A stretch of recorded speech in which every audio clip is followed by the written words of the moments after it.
చిన్నప్పుడు నేను గాలిపటాన్ని తయారు చేసేవాడు. వీళ్ళు ఎంతమంది గాలిపటాన్ని తయారు చేసి ఒకసారి చదివిస్తారా? ఎస్. ఈ రోజుల్లో ఏ పిల్లలు గాలిపటం కాదు, గాలి ఓటం. ఏమిటి గాలి ఓటం అంటే? ఎంతసేపు సెల్ ఫోన్. అంతకుముందు మనం గాలిపటాలు తయారు చేసి బయటికి వెళ్ళి పొలాల్లోకి వెళ్ళి ఎగరేస్తాయి గంటలు.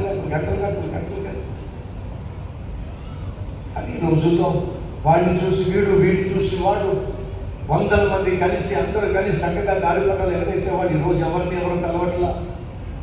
ఎవరికి వాడు సెల్ ఫోన్లోనే గాలిపటం అంటారు, సెల్ ఫోన్లోనే క్రికెట్ అంటారు, సెల్ ఫోన్లోనే ఫుట్బాల్ అంటారు. మరి సెల్ ఫోన్లో తినేస్తే పోతుంది కదండి. ఇప్పుడు ఆ పరిస్థితి కూడా వచ్చేసింది. ఏమిటంట? బటన్లోకి క్లిక్ చేస్తే ఏ ఫుడ్ కావాలో ఆ ఫుడ్ ఆర్డర్ చేసేసుకోవచ్చు. ఇంకా వండాల్సిన పని లేదు, తినడమే పని. ఇలా అడ్డమైన గడ్డి తినేస్తే మనిషికి పుట్టేదని చెప్పండి, రోగాలు. ఈ సౌందర్యం వినండి. గాలిపటాన్ని నువ్వు సృష్టించావు ఎందుకని? అది ఎగరాలి అనే ఉన్నతమైన స్థానంలో ఎగరాలి అని నువ్వు సృష్టించావు.